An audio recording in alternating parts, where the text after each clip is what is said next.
Hi friends, ಗಗನರಾಜ್ vlog ಚಾನಲ್ಗೆ ಸ್ವಾಗತ. Friends, ಪ್ರತಿನಿತ್ಯ ಒಂದು ಸೇಬು ಹಣ್ಣು ತಿನ್ನೋದ್ರಿಂದ ರೋಗಗಳಿಂದ ದೂರ ಇರಬಹುದು. ಯಾಕಂದರೆ ಸೇಬ್ನಲ್ಲಿ ವಿಟಮಿನ್ಸ್, ಫೈಬರ್ಸ್, ಇನ್ನು ಅನೇಕ ನ್ಯೂಟ್ರಿಯೆಂಟ್ಸ್ಗಳಿದೆ. ಸೇಬು ನಮ್ಮ ದೇಹನ ರೋಗಗಳಿಂದ ದೂರ ಇಡುತ್ತೆ. ಆದರೆ ನಾವು ದಿನನಿತ್ಯ ಸೇವಿಸುವಂತಹ ಸೇಬು ಹಣ್ಣಿನ ಬೀಜದಲ್ಲಿ ವಿಷ ಇರುತ್ತೆ, ಗೊತ್ತಾ? ಹೌದು ಫ್ರೆಂಡ್ಸ್, ಸೇಬಿನ ಬೀಜಗಳಲ್ಲಿ ಅಮಿಗ್ಲಾಡಿನ್ ಎಂಬ ವಿಷಕಾರಿ ಅಂಶ ಇದೆ. ಈ ಸೇಬಿನ ಬೀಜಗಳನ್ನ ನುಂಗಿದಾಗ ಯಾವುದೇ ರೀತಿ ಸಮಸ್ಯೆ ಇಲ್ಲ, ಯಾಕಂದರೆ ಅದು ಮೋಷನಲ್ಲಿ ವಾಪಸ್ ಬರುತ್ತೆ. ಅದೇ ಸೇಬಿನ ಬೀಜಗಳನ್ನ ಜಗೆದು ತಿಂದಾಗ ಅಥವಾ ಪುಡಿ ಮಾಡಿ ತಿಂದಾಗ ಅದರಲ್ಲಿರುವ ಅಮಿಗ್ಲಾಡಿನ್ ಹೈಡ್ರೋಜನ್ ಅನ್ನೋ ಅಂಶ ಸೈನೈಡ್ ಆಗಿ ಬದಲಾಗುತ್ತೆ.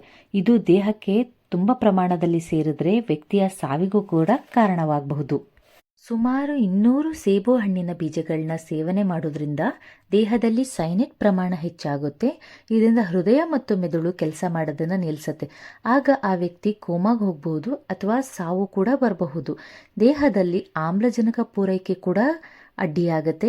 ಜೊತೆಗೆ ಸಣ್ಣ ಪ್ರಮಾಣದಲ್ಲಿ ಪ್ರತಿನಿತ್ಯ ನೀವು ಸೇಬು ತಿನ್ನುವಾಗ ಬೀಜಗಳನ್ನು ಅಗೆದು ತಿಂತೀರಾ ಅನ್ನೋದಾದರೆ ಸಣ್ಣ ಪ್ರಮಾಣದಲ್ಲಿ ಸೈನೈಡ್ ಕೂಡ ದೇಹ ಸೇರುತ್ತೆ. ಇದರಿಂದ ತಲೆನೋವು, ವಾಂತಿ, ಹೊಟ್ಟೆ ನೋವು, ಮೂರ್ಛೆ ರೋಗ, ಇನ್ನು ಅನೇಕ ಸಮಸ್ಯೆಗಳು ಕೂಡ ಕಾರಣವಾಗಬಹುದು. 1-2 ಸೇಬು ತಿನ್ನುವಾಗ ಈ ರೀತಿ ನೀವು ಬೀಜನ ತಿಂದರೆ ಏನು ಸಮಸ್ಯೆ ಇಲ್ಲ.